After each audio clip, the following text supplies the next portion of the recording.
Am I on the speaker? Yeah. Okay. I can't see the agenda, so maybe somebody else should lead the meeting. I'm up. Finally, on the third number, and well, The can screen's not up you- yet, Mayor, so we're working on that. you hear me on the phone or on the computer? I got you on the phone, and then I got you hooked up to the speaker, so. Okay, well, go ahead. I see the agenda up now, so are we ready to start, Blake? Yes. Okay, I'll call this to order, and if you please rise and join me in the Pledge of Allegiance, the moment of silence or prayer, whichever is your choice. Pledge allegiance to the To the flag flag of the United States of America, to the republic for which it stands, one nation, under God, indivisible, with liberty and justice for all.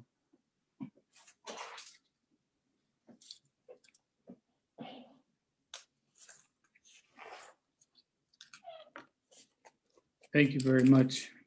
We'll proceed with the meeting.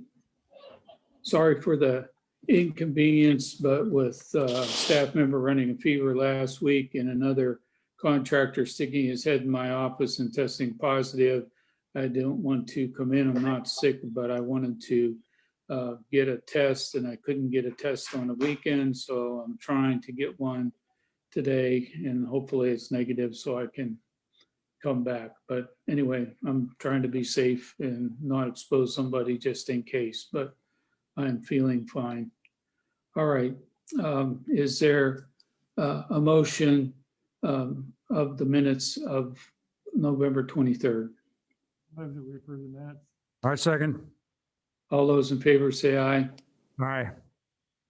Okay, is there a motion to approve appropriations ordinance number 46? Number 48, 48, I'm sorry, I read it wrong on the screen. I so move. Second. All those in favor say aye. Okay, I'll declare the public input session open for any items not on the agenda. We have one. Ron Peters. Okay,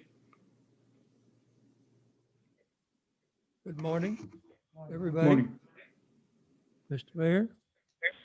Sorry to see you at home, but it's one way to get a day off, I guess. I'd like to give you a quick report on the Thanksgiving dinner. Okay. From our perspective, all went pretty well. I'd like to thank the city for the police department, the street department, and anybody else that was involved.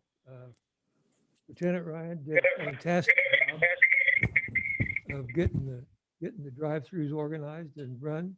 And that was very good. Also like to thank all the volunteers that came out. I don't have an actual count on volunteers yet, but it takes a bunch.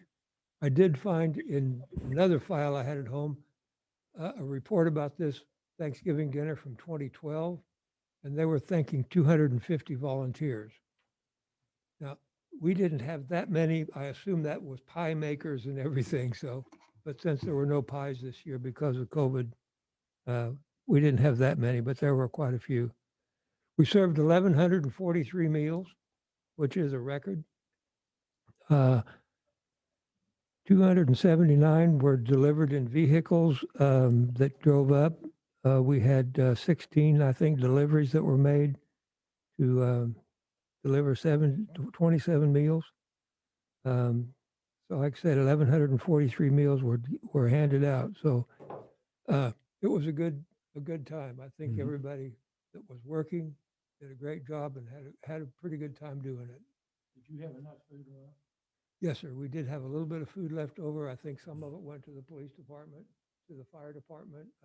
Some of it went some other places. Okay, so there wasn't as much left as there has been other years. We did go ahead and invite the people from Lynchburg down, and nobody kept track of if people came from Lynchburg. So anyway, that's what I know about that. We are having a meeting tomorrow night, and at which point we will make a final decision on the Christmas dinner. So I think that's going to go as well as this one came off. I think we'll probably go ahead with that one. Good. So I do have one small item that pertains to the Christmas dinner. It seems like there was, the chairman of the county commissioners was there to help serve. And so we'd like to throw down a challenge to our city commissioners. Perhaps one of you could come serve at Christmas. Okay. Uh, Not him. We'll work on it, Ron. We'll work on it. And I would just like to have you thank the committee on behalf of the city. And it's about time the county did something worthwhile. Thank you. I'll pass that on to Keith. Yeah, please do. All right, thank you. Anything online, Bo?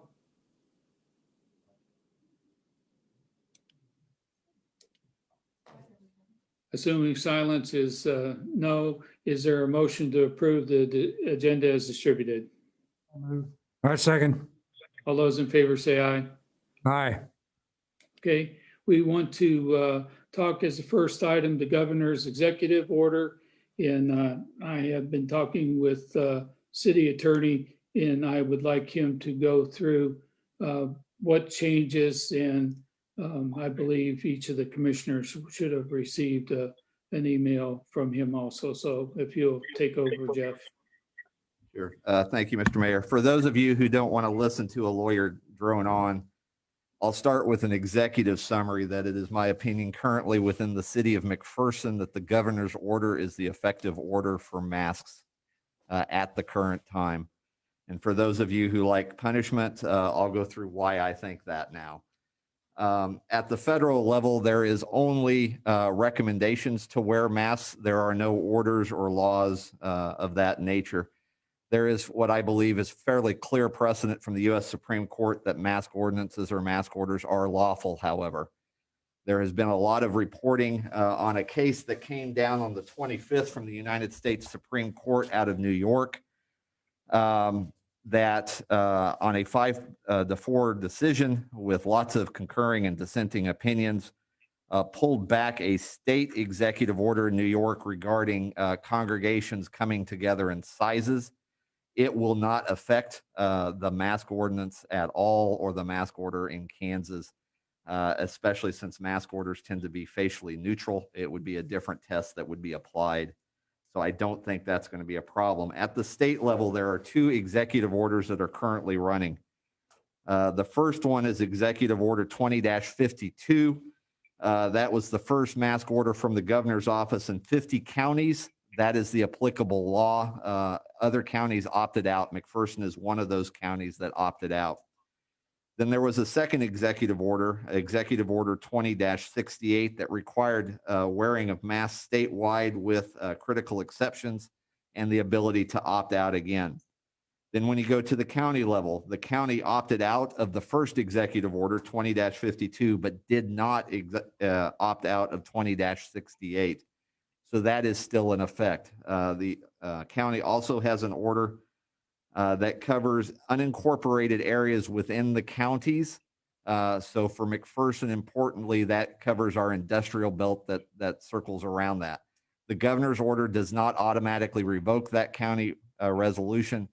So both are still in effect, but the governor's order would be the operative order.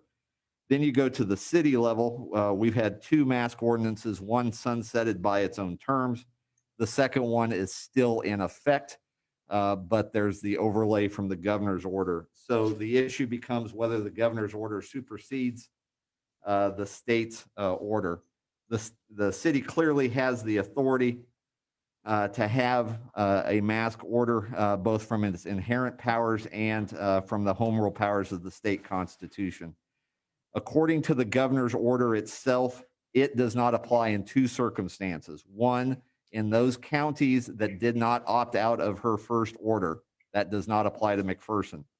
The second exception to the second executive order is those cities with a local ordinances that are basically applicable to all businesses or organizations that require all employees, customers, visitors, members, and members of the public to wear a face covering. That is more strict than the McPherson ordinance because the McPherson ordinance allows for an exception for social distancing, for example. So because the city's current ordinance is less stringent than the governor's executive order, we do not fit in that exception, and the governor's order would apply.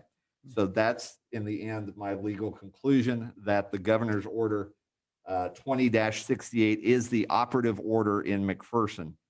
It would also be my recommendation that the city commission take no action to revoke the city ordinance. As you can tell, democracy is pretty messy, especially a federalist style of democracy. And I don't know when the governor's order will get revoked. I don't know what the county will do. And if you revoke and have nothing on the books, you lose all power and control to see what's right for the citizens of McPherson at the time.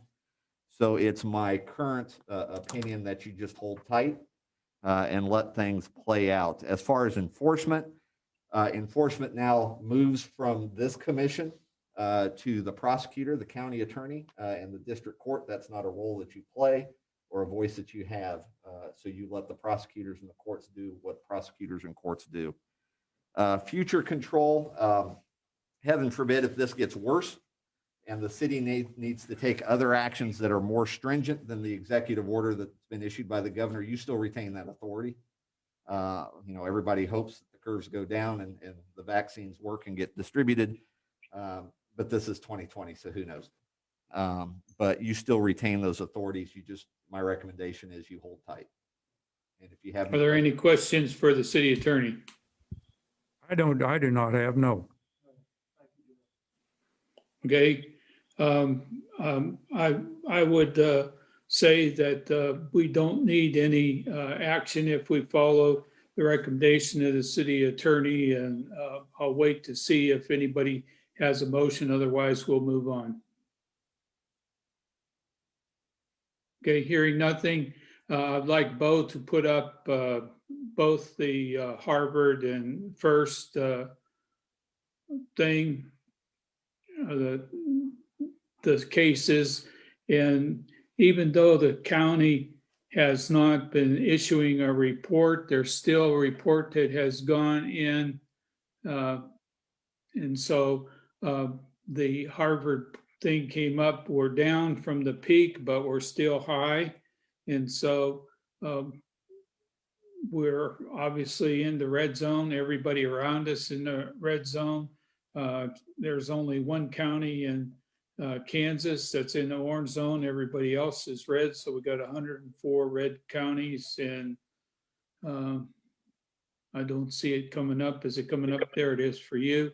And you'll see we hit a peak of 174, and we're down to 111.61. So we did hit a low on Saturday of 85, but went back up a little bit again from what's being reported out of KDHE. And so I don't have today because I didn't come into the office to do it, but we're still in the red. So the problem, if you put up Mike Wagner's summary of counties over 15,000, and we included ourselves in that. No, that shows the one county. Mike's is a separate deal. Bo said that's all that you sent him today. Okay, if you have trouble with that, it's just going to show that all the counties over 15,000 are red. So let's just eliminate it and keep moving on since we started a little bit late. Okay, we are down to public lands and facilities and Wayne Burns. Wayne's not here today, so I'll read this for him. Okay. Staff is requesting permission to pay Jim's Plumbing invoice number 53204 for the amount for the annual winterization of the McPherson Water Park plumbing system following the 2020 season. Areas winterized are the concession area, bathhouse area, outside restrooms, pump house, etc. Included water heaters, shower faucets and heads, toilets, sinks in both the locker rooms, and concession sinks and faucets, et cetera. Is my understanding, all this work was being performed by our previous plumber. So I'd just like to Okay. make the motion to approve payment to Jim's Plumbing and Heating and Air Conditioning Incorporated invoice number 53204 for water park winterization and repairs for an amount not to exceed $1,341.30. I second it. All those in favor say aye. Aye. Aye. Okay, we'll move on to Public Works. Jeff Woodward. Morning, everyone. Morning, Jeff. First item I have for your consideration this morning, we received a resignation from Stan Neufeld, Equipment Operator 1, Street Department. His last day will be December 11th, 2020, and we'd like to start the hiring process for his replacement. I move that we accept the resignation of Stan Neufeld, Equipment Operator 1 for the Street Department effective December 11, 2020, and permission to start the hiring process for an operator in training. Second. All those in favor say aye. Aye. Aye. Okay, Next, again, out of the Street Department, we need to purchase miscellaneous concrete supplies for inventory. These items are necessary materials and tools that we use all year on numerous concrete projects. Buying these items in bulk will save on shipping and fuel surcharges. Also, having in stock saves times on related projects. We need 3,000 lineal feet of 2-inch bar chairs, 6 concrete blankets, 20 sheets of expansion material, 10 12-inch steel concrete forms, 10 6-inch steel concrete forms, for a total request $4,076.60. I move that we approve the purchase of 3,000 linear feet of 2-inch chairs, 6 concrete blankets, 20 sheets of 1-inch expansion, 10 to 12-inch steel concrete forms, and 10 6-inch concrete forms from Carter Waters, Wichita, for an amount not to exceed $4,076.60. I'll second it. All those in favor say aye. Aye. Aye. I'd like to give you an update on the construction projects we have ongoing at this time. First is an update on the Holtz area drainage project. There are no changes here. We're still down to the one item on the final punch list, and that is touch up of the paint on some of the handrails. No street closures are associated with this project. Next, an update on the reconstruction of the 800 block of Wheeler Street. This is a street department project. The street department has opened up Wheeler Street between First and Anna. The project is nearly completed. We do have some finishing touches on the dirt work. The street department will require, or the street will require some maintenance through the winter and next spring. In the future, we'll go in, cut the millings down and put in an asphalt overlay. And I'd just like to say that the street department did an excellent job. Wheeler Street's in much better condition than it was before. I agree. Next, update on the Bull Creek drainage study. We'd like to remind everyone that data collection continues on the Bull Creek drainage study. The Bull Creek Basin runs through the western part of the city. Data collection will continue for approximately 2 more weeks with a drone flight scheduled this week, depending on weather. If the weather doesn't hold out, it'll be pushed out yet another week. The city of McPherson has partnered with Alfred Benish and Company and Tehama to perform the study. The study was made possible with a grant from the U.S. Army Corps of Engineers. You may see vehicles and employees with either Tehama or Benish logo around the city gathering survey data. Lastly, I'd like to remind everyone that weekly construction updates, road closures and detours, planned road closures and planned detours are available on the city's website at www.mcpcity.com. That's all I have unless there are any questions. Thank you, Jeff. Okay, call on Nick Gregory, administrative report. And I'll defer to Janetta Shepik to present the budget amendment.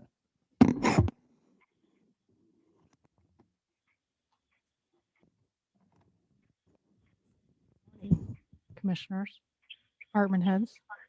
Good to be back. Had a nice week off. Can you hear me okay? Now,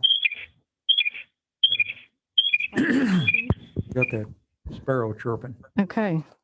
So I'm here to talk this morning about the 2020 budget amendment. KSA 79-29A gives municipalities authority to amend their current budget. This amended budget must show any proposed changes to revenues and expenditures. I'm proposing to amend the 2020 budget for the debt service, which is our bond and interest, stormwater utility, and wastewater system surplus funds as shown on the attached notice of budget hearing. The budget hearing is proposed to be on Monday, December 14th at 9 a.m. here in the Commission chambers. This meets the 10-day period between publication and the hearing according to Kansas Statute 79-29.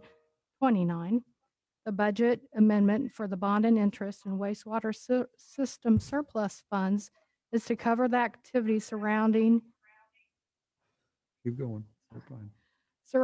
the 2020 Geo Bond Series 141, which refinanced the Series 135 of 2012 and the Series 136 of 2013.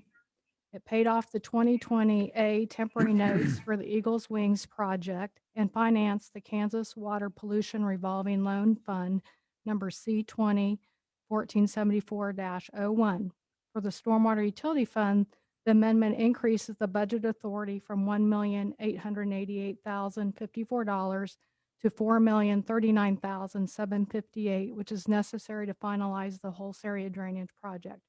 Please note, best budget practices indicate to budget all cash, and the amendment of these budget does not mean that all cash will be spent. Any questions? No, I don't think so.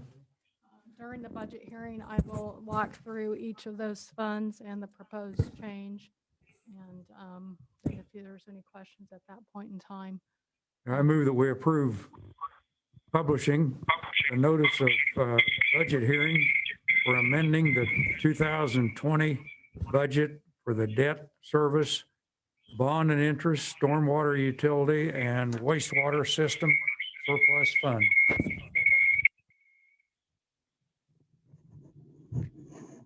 Okay, sitting there with the second.